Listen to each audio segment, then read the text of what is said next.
नमस्कार, मैं हूं आपके साथ मयंक। आज 13 तारीख है और देखिए ईरान और अमेरिका के बीच डील को लेकर तमाम खबरें देखी होंगी आपने, तमाम चर्चाएं देखी होंगी।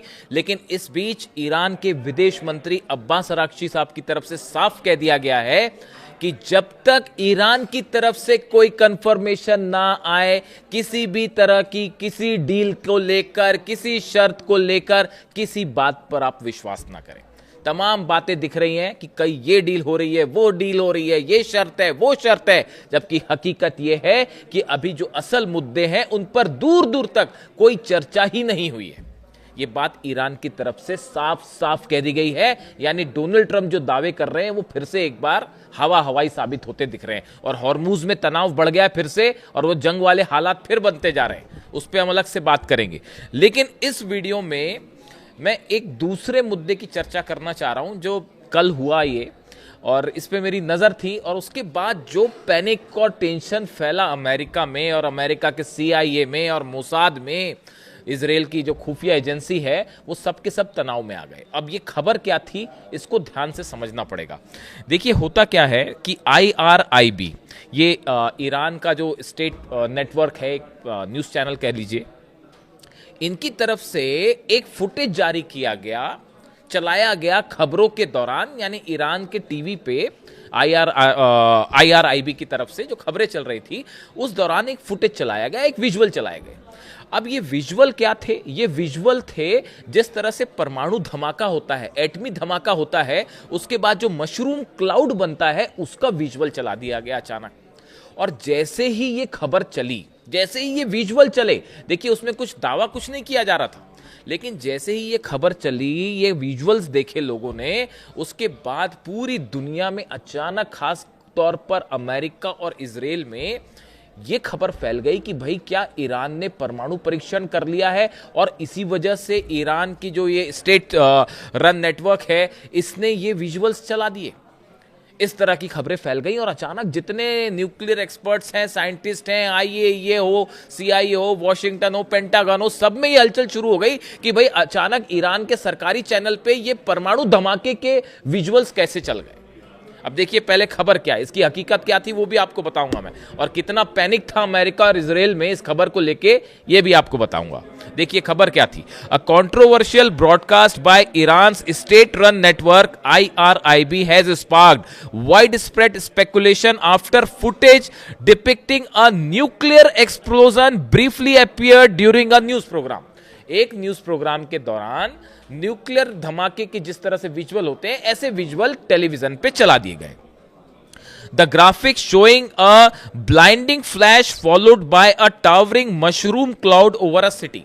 अब ये विजुअल में क्या था, इसमें एकदम तेज धमाका होता है, जिस तरह से एटमी धमाके होते हैं उस तरह का धमाका होता है, और उसके बाद एक तेज रोशनी निकलती है और मशरूम क्लाउड बनता है। ये बिल्कुल उसी तरह का मशरूम क्लाउड था जिस तरह का न्यूक्लियर धमाके के बाद बनता है। Immediately fueled rumors online and raised questions about Iran's nuclear ambition। और जैसे ही ये खबर चली, उसके बाद ये जो है, मतलब ये विजुअल चले, उसके बाद जो है ये पैनिक फैल गया कि ईरान ने या तो न्यूक्लियर टेस्ट कर लिया है या करने वाला है। इस तरह की बातें शुरू हो गई। IRIB later dismissed the incident as an editing error and denied reports that the network had been hacked।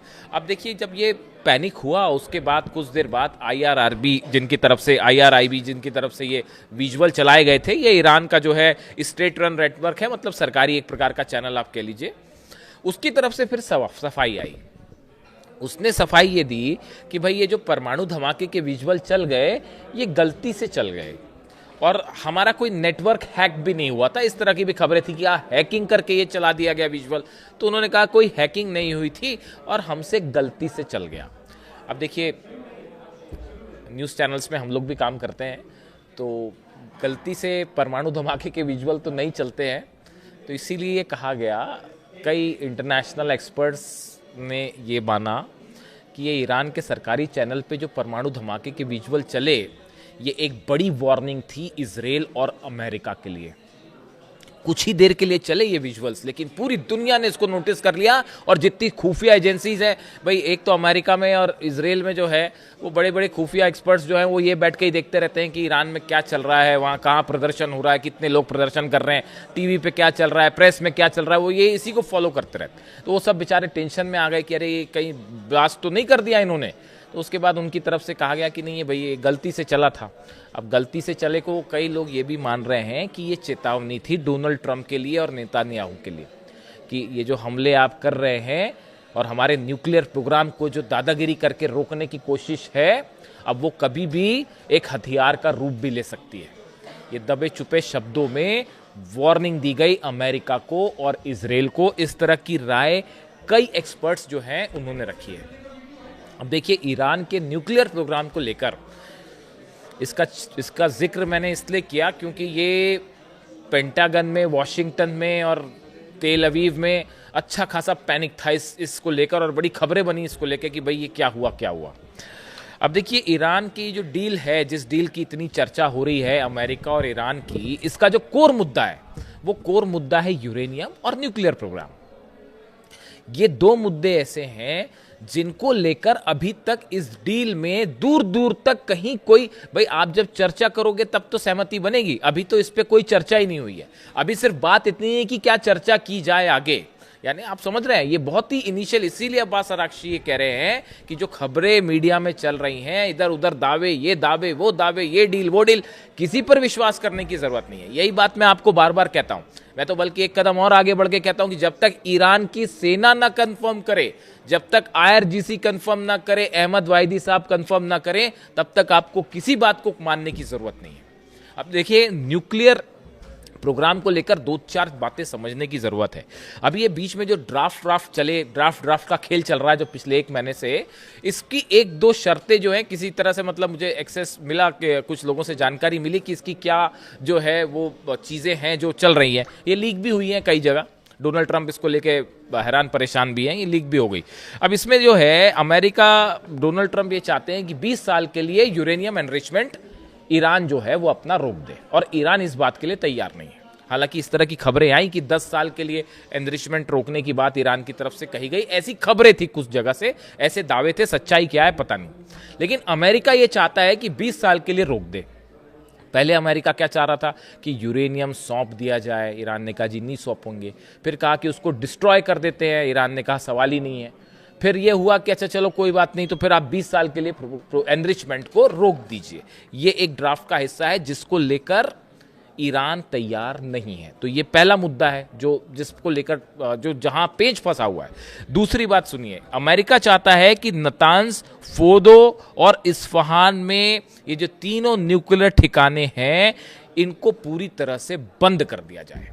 ये मांग है अमेरिका की, और ईरान जो है वो इसके लिए कतई तैयार नहीं है। ईरान अपने न्यूक्लियर सेंटर्स क्यों बंद करेगा? हालांकि कुछ लोगों ने ऐसे दावे किए कि ईरान इन 3 में से 2 को बंद करने के लिए तैयार है, तीसरा नहीं बंद करेंगे, ऐसा कुछ लोगों का दावा था। कुछ एक्सपर्ट जो ईरान के बारे में, न्यूक्लियर मामले में जानकार हैं, और जो ये शायद उनको ये कुछ जानकारी मिली होगी ड्राफ्ट की, ऐसी बात है, लेकिन मेरी जानकारी में ऐसा कुछ नहीं है। तो ईरान की तरफ से ये कहा गया कि हम जो है अपने न्यूक्लियर ठिकाने बंद नहीं करेंगे। अमेरिका अड़ा हुआ है कि तीनों बंद कर दीजिए। अब इसके अलावा देखिए, जो तीसरी बात है जिसको लेकर जबरदस्त कंफ्यूजन है, और मतलब ये कैसे होगा प्रैक्टिकल, इसीलिए मैं बार बार ये कहता हूं कि डील होना मुश्किल है साहब। डील होना कई जगह पेच फंसे हुए हैं। अब आप देखिए, ईरान कह रहा है, अमेरिका कह रहा है तीनों न्यूक्लियर पावर प्लांट बंद कर दीजिए, अपनी तीनों प्लांट्स जो है वो बंद कर दीजिए, नतांज, फोर्दो और इस्फहान।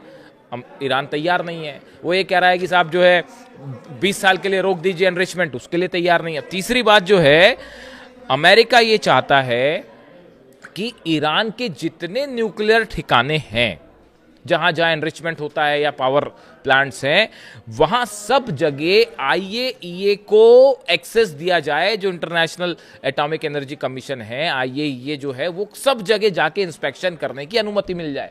अब ईरान के ये बड़े सारे जो ठिकाने हैं, ये ऐसी जगह हैं जो कि IRGC के, ईरान की सेना और IRGC के लोकेशंस हैं, जहां पर ये यूरेनियम एनरिचमेंट का काम हो रहा है, या जहां पर यूरेनियम रखा हुआ है, या जहां पर जो है न्यूक्लियर प्रोग्राम्स चल रहे हैं, ये IRGC के ठिकाने हैं साहब। ईरान ईरान की सेना के ठिकान, कौन सा देश किसी दूसरी इंस्पेक्शन एजेंसी को अपनी सेना के ठिकानों में अंदर आने की इजाजत दे देगा और कैसे दे देगा? ये संभव है? ये संभव ही नहीं है। आप समझ रहे हैं ये डील जो फंसी हुई है।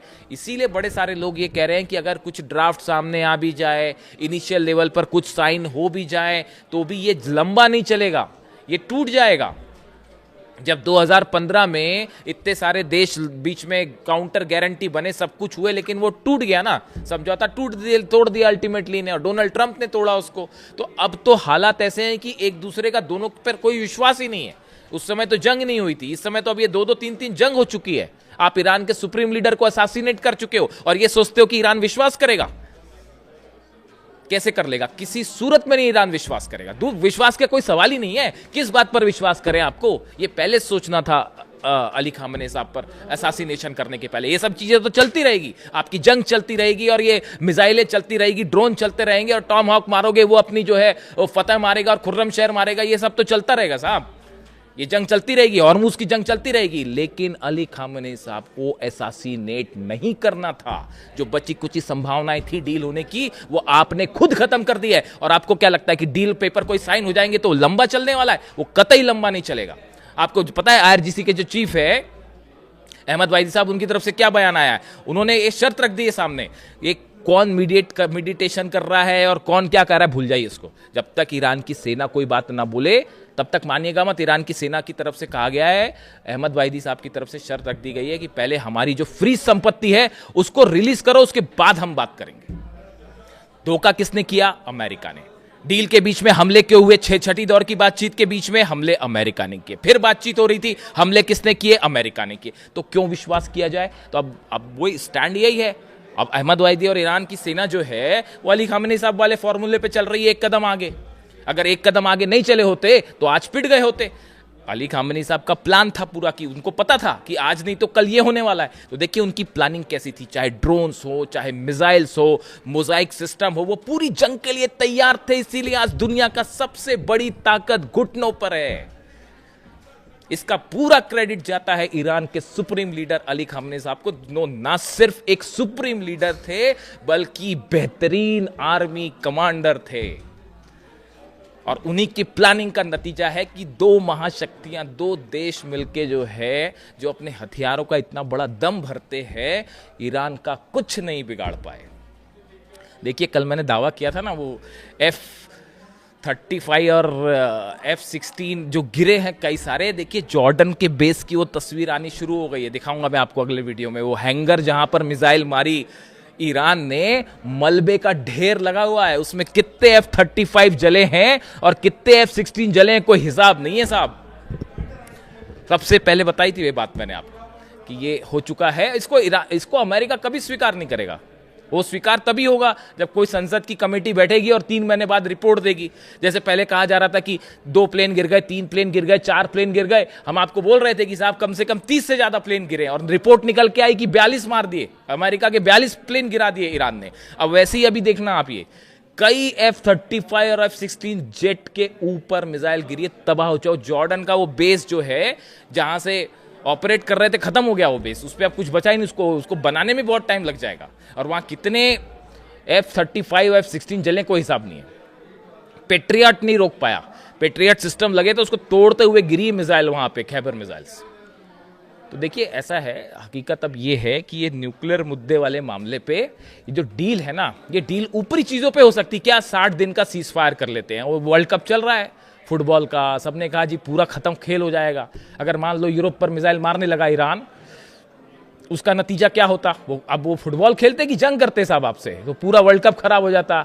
आनंद फानंद में जो है वो सीज फायर किया गया। अब क्या होगा डील की, बोले 60 दिन का सीज फायर कर लेते हैं, यूरेनियम ईरान दे नहीं रहा, न्यूक्लियर प्रोग्राम पर बात हो नहीं सकती। तो अल्टीमेटली नतीजा क्या होगा? घूम फिर के आप फिर अच्छा जंग में भी नहीं जीत पा रहे। असली समस्या तो ये भी है कि ईरान को हरा भी नहीं सकते आप।